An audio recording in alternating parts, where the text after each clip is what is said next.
Welcome to the Old Time Radio Westerns. I'm your host, Andrew Rhynes, and let's get into this episode. This episode is going to be Challenge at the Yukon. Original air date is March 24th, 1950, and the title is The Wolf Club.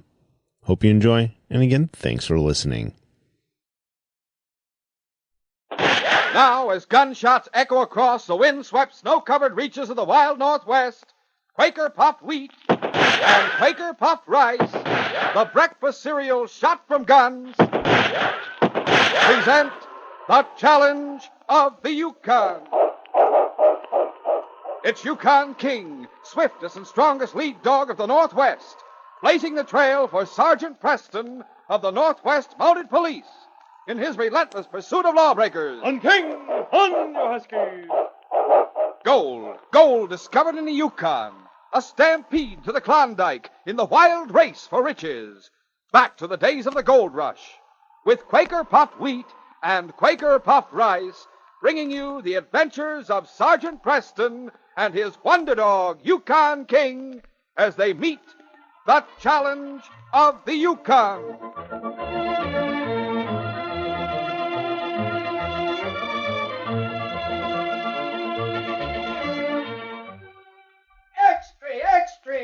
Try this extra special breakfast treat. Yes, put ready to serve Quaker puffed wheat and Quaker puffed rice together in a cereal dish.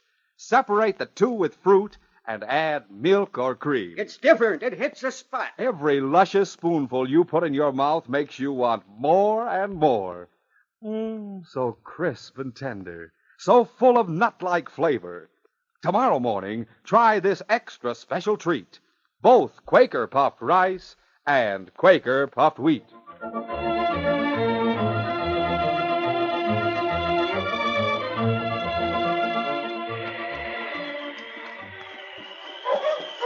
Sergeant Preston was returning to Dawson from a northern patrol. One morning, soon after breaking camp, he was overtaken by a sudden blizzard. There's a cave up ahead, King. We can take shelter there till the storm dies down. A moment later, he braked his sled to a halt. Hunting! Husky! Taking a lantern from his sled, he Come headed on, up King. the slope on foot, with his great lead dog, Yukon King, at his side. Suddenly, as they approached the mouth of the cave, the great dog stopped short with a bristling growl. What's wrong, fella? Something in there? A moment later, as the glow of the lantern dispersed the darkness at the rear of the cave, Sergeant Preston saw what King had been growling at. Oh. Dead she-wolf and a cub. Now, calm down, little fellow. We're not going to hurt you. Both the cub and the dead she-wolf looked gaunt and emaciated. The sergeant frowned as he saw a bullet wound in the she-wolf's chest. King, I'm afraid this is the wolf I shot at last night. No wonder it was prowling around our camp, half-starved. I guess you could put away a few strips of caribou meat, couldn't you, little fella? Well, you wait here and I'll get some off the sled. As soon as the cub had eaten its fill, it promptly rolled over on its side and went to sleep. Sergeant Preston looked at King with a mixture of exasperation and amusement. Well, what the dickens are we going to do with him, King? Can't leave him here to die. Oh. In other words, it's my problem, and I'm stuck with it. Within a few hours, the blizzard had slackened enough for the sergeant to continue his journey. Later that same day, Sergeant Preston approached a cabin on the banks of a desolate creek. A boy emerged from the cabin to greet him. Grandpa, it's Sergeant Preston again. Hi, Sergeant. Hello, Joey. Hooking. How are you, huskies? What a... As Sergeant Preston halted his team, an old man came out and joined the boy. Hello there, Sergeant. Hello, Clint. Morning, King, old boy. By golly, it's good to see you two again. Good to see you folks again. Sergeant, what's that on your sled? You mean that nose sticking out from under the robe? Why, it's a puppy. Yes, but not the kind you're thinking. What do you mean, Sergeant? It's a wolf cub. A wolf cub? Oh, golly. May I see him, Sergeant? Go ahead, Joey. Oh, look at him. Look at him, Grandpa. Isn't he cute? Well, what do you know about that? Here, bring him over here and let's have a look at him. Look at the way he carries on when I scratch him behind the ears. What are you going to do with him, Sergeant? I wish I knew. I'm afraid he's going to be quite a problem. Oh, golly. Could I have him, Sergeant? I was afraid that question was coming. Well, Joey, you're welcome to him as far as I'm concerned, but it's up to your grandfather. May I keep him, Grandpa? Please? Yeah. Oh, shucks, I guess so. Always was too soft-hearted for my own good. Before you decide to take him, Joey, there's one thing I'd better make clear. What's that, Sergeant? Once he gets big enough to fend for himself, you'll have to turn him loose. Why? Because there's no such thing as a tame wolf. At least, not one you can depend on. A wolf may act tame and seem perfectly trustworthy, but there's always the chance he'll turn vicious, just when you least expect it. Sergeant Preston is right, Joey. Oh, gee. You still want the cub under those circumstances? Sure, I want him, all right. I'd want him even if I could only keep him for a few weeks. But, golly, I wish I could keep him for always. Clint Sparks invited the sergeant to stay for supper. When the meal was finished and Clint had lit up his favorite corncob pipe, Sergeant Preston said, Clint, are you still working the old jackknife mine? Yeah, that's right, Sergeant. I ain't getting much gold out of it right now. Just enough to keep me and Joey in bacon and beans. Oh? But you mark my words, the jackknife ain't played out yet. No, sir, not by a long shot. I hope you're right. The sergeant glanced at Joey, who was playing on the floor with his new pet, while King looked on with an air of dignified tolerance. Joey, you decided what to name the cub yet? Yes, sir. I'm going to call him Butch. Oh? Butch? Oh. That's a mighty tough name for such a scrawny little critter. I reckon it'll fit him well enough 6 months from now. Yes, it will for a fact. Well, Clint, thanks for the meal. It's about time for King and me to hit the trail. Shucks, you gotta go so soon? Why don't you put up here for the night and start out first thing in the morning? Thanks, but we'd better push on for Dawson. We'll stop in next time that we're by this way. See how you're making out with Butch. In the months that followed, Butch the wolf cub grew into a rangy, handsome young timber wolf with silver gray fur and long, powerful jaws. And yet, in spite of his fearsome appearance, he was greatly attached to his young master, Joey Sparks, and remained as playful as a puppy. One afternoon in late August, when Sergeant Preston stopped by the cabin, Butch began romping and tussling as usual with his old friend King. Golly, Sergeant Preston. Just look at them try to take that stick of wood away from each other. They sure do get along swell together. Yes, it's really amazing, Joey. I've known several cases where wolf cubs were raised as pets, but I've never seen one turn out as friendly as Butch. I take it your grandfather has a visitor. Oh, yes, sir. That horse belongs to my cousin. Your cousin? Yes, sir. Eli Hooker, his name is. He runs the trading post over at Nugget Gap. Oh, I didn't know you were cousins. Oh, we hardly ever see him. He just dropped over because Grandpa isn't feeling well. What's wrong? Oh, the doctor in Dawson says he's got a bad heart. Oh, I'm sorry to hear that. I'll go in and say hello to him. Sure, go on right in. He'll be glad to see you. Eli Hooker was seated beside the old man's bunk as Sergeant Preston entered the cabin. Clint Sparks greeted the Mountie. Well, howdy, Sergeant. I thought that was your voice I heard outside. Hello, Clint. Guess you and Eli know each other, don't you? Of course, of course. How are you, Sergeant? Well enough, thanks. Draw up a chair, Sergeant. Don't bother. You may have mine. I was just going anyway. Well, goodbye, Uncle Clint. Be sure and take good care of yourself. Don't worry about me. So long, Sergeant. Goodbye, Eli. That smooth-talking, two-faced sidewinder. Something wrong? Well, I guess you haven't heard the news yet, Sergeant. Fact is, I struck it rich last week. Oh, congratulations, Clint. Then you were right about the mine not being played out. Oh, betcha I was right. For the looks of this new ore streak I just uncovered, me and Joey may soon be millionaires. I'm very glad for both your sakes. You certainly earned your good luck, Clint. Eli Hooker never showed his nose around this cabin when he thought I might want to borrow money from him. Now that I'm in the chips, he's trying to butter me up. Oh, it's human nature, I guess. Polecat nature is more like it. Joey tells me you've been seeing the doctor. Yep, that's right, Sergeant.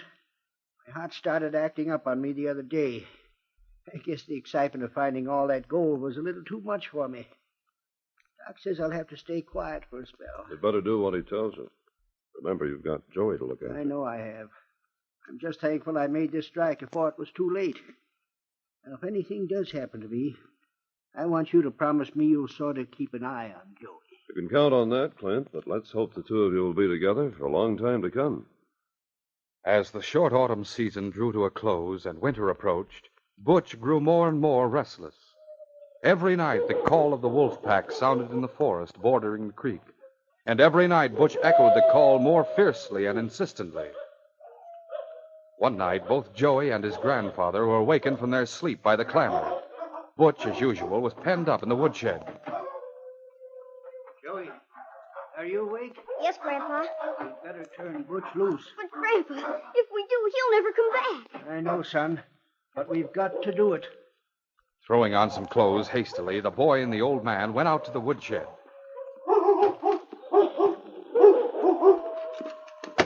As they opened the door of the shed, Butch's growls died away, and the big gray wolf stepped warily out into the open. For a moment, he looked into Joey's eyes, and then, as the cry of the wolf pack sounded again, he bounded forward with an eager growl. No, Butch! Joey flung his arms around Butch's neck and tried to hold him back. Butch, please stay here. With a sudden jerk, Butch broke free and ran. Butch, don't go, please. Oh, let him go, Joey. It was bound to happen sometime. The sooner he goes, the sooner you'll forget him. I'll never forget him. I'll never forget him. We'll continue our adventure in just a moment.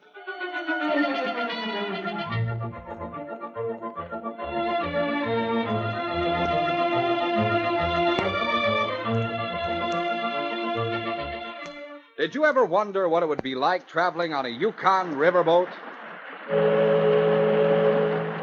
Of course, I'd want to be sure they'd have my favorite breakfast cereal aboard, Quaker puffed wheat and Quaker puffed rice.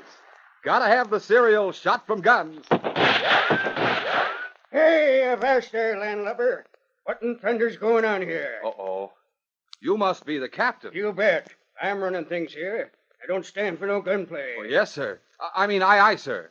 But that shooting you heard now was just me explaining about the keenest tasting breakfast ever. About what? I mean the breakfast cereal shot from guns. Hey, that's a new kind of shooting to me. You see, we load huge guns with choice, sun-ripened premium grains of rice or wheat. And then these guns are exploded. Out come big, giant grains, exploded up to 8 times normal size. They're magnified, crispified, shot through and through with bang-up nut-like flavor, too.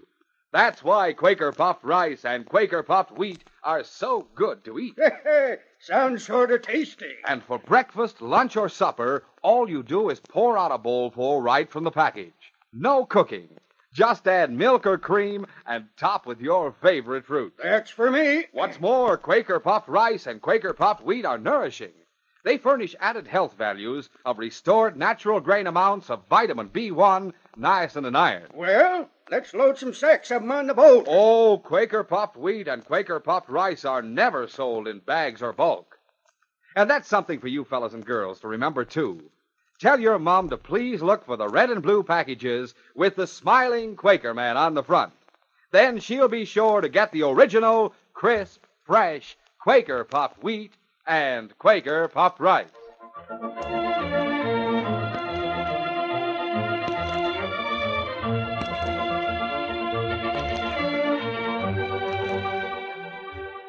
Now to continue. Winter had come again to the Yukon. One day, Sergeant Preston was making a patrol that took him past Clint Sparks' cabin. As his team approached the cabin, the door opened and Joey Sparks rushed out to hail him frantically. Sergeant Preston! Hello, Joey. Hooking. Hello. Golly, I'm glad you came. What's wrong? It's Grandpa. He's had a heart attack. Oh, As Sergeant Preston entered the cabin, he saw Clint Sparks lying on the bunk. The old man's face was mottled and his breathing was labored and painful. Clint. Hello, Sergeant. Joey, I'm taking your grandfather to the hospital in Dawson. You stay here and wait until I get back. It was late at night when Sergeant Preston returned to the lonely cabin. He told Joey that his grandfather was out of danger for the moment, but would have to remain in the hospital for some time. Meantime, Joey would have to stay with his cousin, Eli Hooker, at Nugget Gap. 2 hours later, the sergeant and Joey arrived at Eli Hooker's trading post and knocked on the door. The door was opened by Eli's assistant, a half-breed named Lachine. What you want? Where's Eli Hooker?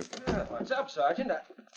Oh, hello there, Joey. Hello, Cousin Eli. Clint Sparks has had a heart attack. I've taken him to the hospital in Dawson. Oh, Can you keep Joey here for the time being? of course. You must be pretty dogged out, Joey? Well, I'll have Lachine fix you up someplace to sleep right now. Later, after Joey had gone to sleep and Lachine had brewed some coffee, Sergeant Preston disclosed the true facts of the situation to Eli Hooker. I didn't tell Joey, but the doctor thinks that Clint won't recover. He's afraid he won't last more than a few days. Ah, that's a shame, Sergeant. I've always been mighty fond of Uncle Clint. More coffee, Sergeant. No, thanks. I have to go to Malamute Creek, but I'll be back in Dawson by tomorrow night. If Flint should take a turn for the worse, I'll notify you immediately. That's mighty kind of you, Sergeant. Sure you won't wait here till morning? No, thanks. I have to make up for lost time. Well, goodbye, Sergeant. Bye. All right, King. On King! On! As Sergeant Preston left the trading post, Eli Hooker turned to the half-breed Lachine with an evil smile. Looks like I'm playing in luck, huh, Lachine? What you mean? The old man can't last more than a few days. In the meantime, the kid's in my hands. If both of them should die, I'd be sole heir to the jackknife mine. But boy not sick. Just old man. Yes, that's true, very true. But suppose some kind of an accident would have happened to little Joey. Me savvy. 2 days later, Eli Hooker and his half-breed assistant stood looking out the window of the trading post. Darkness had fallen early as a heavy snowstorm swept down from the north. Just the kind of weather we need. Eli reached in his pocket and took out a small vial containing a colorless liquid. Now, I'll give this to the kid. We'll put him to sleep. Almost immediately after supper that evening, Joey felt himself becoming strangely drowsy. Oh, gosh, I feel sleepy. Guess I'll go upstairs and lie down for a while. Why, sure, Joey. You do that. A few minutes later, the half-breed reported to Eli Hooker. How about it, Lachine? I'm fast asleep. Good. Go out and hitch up the team. In the meantime, I'll get the kid into his park. Eli and Lachine loaded the boy's limp body on the sled. Then they drove to a thickly wooded spot in the hills several miles from the trading post. We dump him out here? Yes, right up against this clump of bushes. Give me a hand here. That's it. Yeah, look as though he stopped here for shelter and finally collapsed. You sure him not wake up? Yeah, positive. Those knockout drops inside him, even an earthquake won't wake him up. By morning, he'll be frozen solid. Hey, you hear that? Maybe wolves get him. What's the difference? Either way, I'll be sole heir to the jackknife mine. And when the old man hears what happened to the kid, maybe the shock will finish him off all the sooner. Come on, let's get out of here. That same evening, Sergeant Preston was summoned to Clint Sparks' bedside at the Good Samaritan Hospital in Dawson City. How are you feeling, Clint? I just had another bad spell. Doc won't tell me the truth, but I reckon I won't last out the night. Keep your chin up, Clint. You'll pull through. No use kidding myself. All I want is just to see Joey again before I cash in my chips. Will you go get him and bring him here, Sergeant? Of course I will. I'll go right away. Meanwhile, the wolf pack was prowling close to the spot where Joey Sparks had been left, drugged and unconscious, by Eli Hooker and the half-breed. The leader of the pack trotted ahead to sniff out the situation. But as he did so, another wolf suddenly shot forward with a menacing growl. The leader saw a young wolf who had recently joined the pack. This was a bold and direct challenge. The leader bristled with rage. Slowly and warily, with ears laid back, the two opponents began to circle each other. Suddenly, the leader sprang.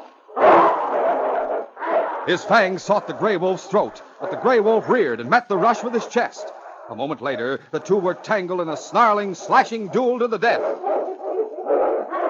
The gray wolf was young and strong, but the black leader was a more experienced fighter. As the fight went on, the black wolf's strength began to ebb, and finally he went down. A moment later, the gray wolf stood over his vanquished foe and gave vent to an eerie howl of victory.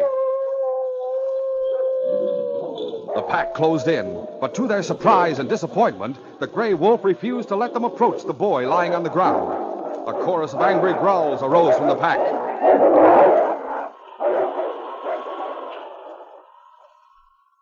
Meanwhile, Sergeant Preston had arrived at the trading post. Sergeant Preston, come on in. I sure didn't expect to see you at this hour of the night. Clint Sparks is dying. Great Scott. Wake up, Joey, and tell him to get dressed. I'll take him back to town on my sled. I'm afraid that's impossible, Sergeant. What do you mean? Now, the fact is, Joey's not here. He's run away. Run away? What happened? Why, he's been wanting to go to Dawson to be near his grandfather. Naturally, I told him he was supposed to stay here with me, but he just flew into a tantrum and he wouldn't listen. This afternoon he went out to play. He didn't come back. Haven't you tried to find him? Of course I have. Both Lachine and I have been out searching most of the evening. Couldn't find a trace of him. In my opinion, he's on his way to town right now. He'll never make it in weather like this. Get me something he's worn recently. What are you going to do? Put King on his scent and try to track him down. Meanwhile, the gray wolf was still holding the rest of the pack at bay. Whenever the other wolves threatened to close in on him, he would warn them off with a menacing snarl. And slowly the pack would fade back. Then the gray wolf would lie down beside the unconscious boy, trying to warm him with the heat of his own body. At times he would lick the boy's face, but always he kept a vigilant gaze fixed on the circle of baleful yellow eyes that watched him from a safe distance. He knew that sooner or later the pack would work up enough courage to charge him, and he waited tensely, gathering his strength to meet their assault. Finally, it came. The pack swept forward, and the gray wolf met them with slashing fangs, only to go down overwhelmed by sheer weight of numbers. But suddenly shots rang out. The wolf pack wavered and fell back as a snarling husky charged forward to take his place at the gray wolf's side.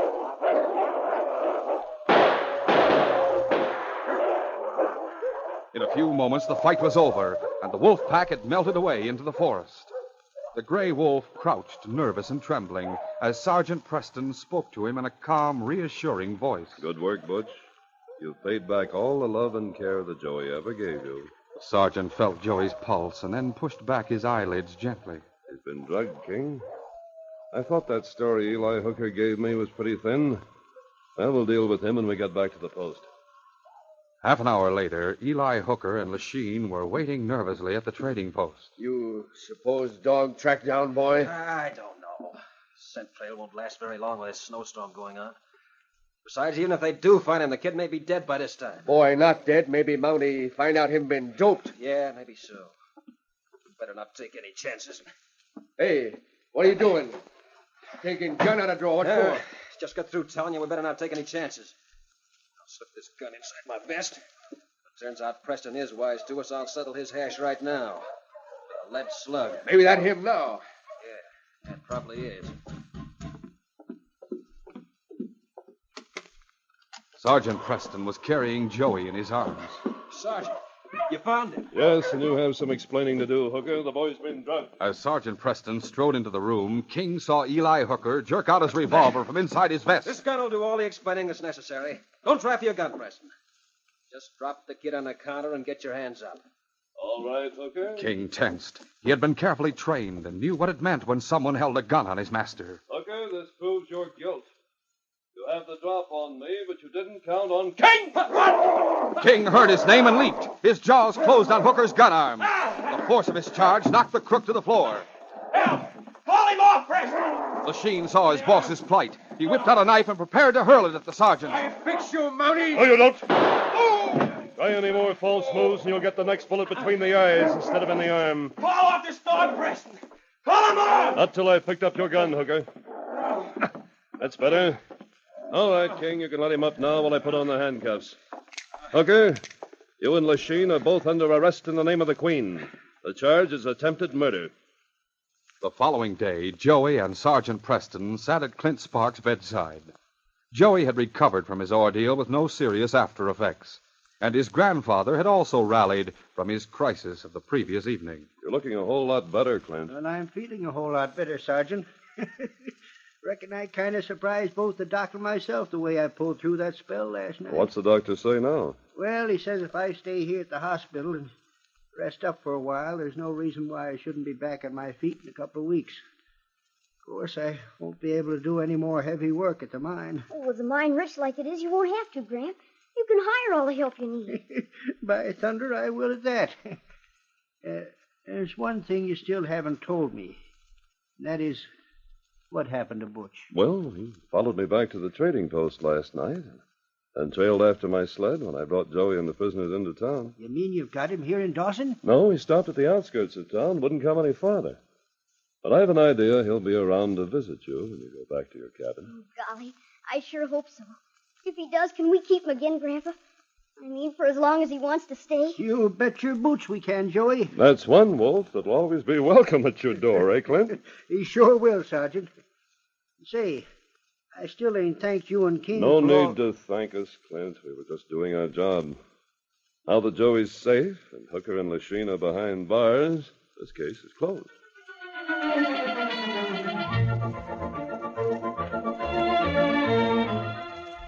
In just a moment, Sergeant Preston will give you a preview of Monday's adventure. Say, fellas and girls, imagine having your own model of a Yukon riverboat. Well, you can. It's one of the 59 exciting cutout models you can get of Sergeant Preston's Yukon Trail. They come with 8 different packages of delicious, nourishing Quaker puffed wheat and Quaker puffed rice. So hurry to your grocers. There's no waiting, no box tops, no extra cost. With these larger, easier-to-build models, it's like the Yukon Trail appearing right before your eyes. The very places where Sergeant Preston and King have their exciting adventures. You get models of a gold mining camp, the White Horse Jail, Wells Fargo office, Mountie headquarters. They're amazingly different models. You can hitch up the dog sleds and huskies and move them around. The Yukon riverboat has a paddle wheel that actually turns. So build your complete Yukon Trail from Whitehorse to Dawson right away. Remember, these wonderful models come only on the big red and blue packages of swell-tasting Quaker puffed rice and Quaker puffed wheat. The original, crisp, fresh, shot-from-gun cereal that is never sold in bags or bulk. Act fast. Get them at your grocers now. Listen Monday when Sergeant Preston and Yukon King meet the challenge of the Yukon in the case of the Canyon Cache. When Jonathan Bradley and I rode out on the Canyon Trail to find the gold that had been cached there, King tried to tell us that we were being followed. But we could see nothing in the darkness and could hear nothing above the rain. The outlaws waited until after we'd found the gold before they attacked, and then we had to fight for our lives. The sheer precipice at our backs, the outlaw guns cutting off our only avenue of escape. Be sure to hear this exciting adventure Monday. These adventure dramas, a feature of the Challenge of the Yukon Incorporated, are created by George W. Trendle, produced by Trendle Campbell Enterprises, directed by Fred Flowerday, and supervised by Charles D. Livingston. The part of Sergeant Preston is played by Paul Sutton. They are brought to you every Monday, Wednesday, and Friday at this same time by Quaker Puffed Wheat and Quaker Puffed Rice, the breakfast cereal shot from guns.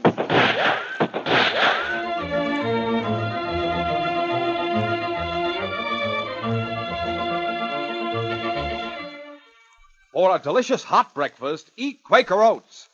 The giant of the cereals is Quaker Oats. Delicious, nutritious, makes you feel ambitious. The giant of the cereals is Quaker Oats. Say, boys and girls, do you want to be a star someday in sports and activities? Then start on good Quaker Oats breakfast tomorrow. 'Cause nourishing oatmeal gives you more growth and endurance than any other whole grain cereal. Remember, Quaker and Mother's Oats are the same.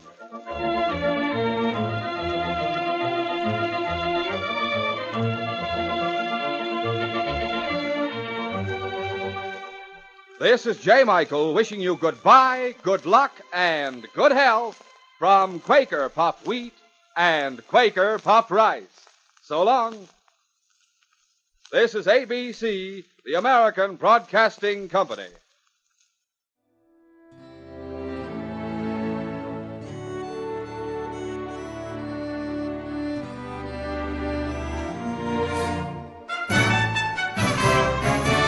This has been a presentation of OTRWesterns.com, and we hope you enjoyed. Please take some time to like and rate our shows in your favorite podcast application. Follow us on Facebook by going to OTRWesterns.com/Facebook. Join in the conversation by going to OTRWesterns.com/Discord. And don't forget to send us an email, podcast@OTRWesterns.com. This episode is copyright under the Attribution Non-Commercial Share Alike copyright. For more information, go to OTRWesterns.com/copyright. Have a great day, and again, thanks for listening.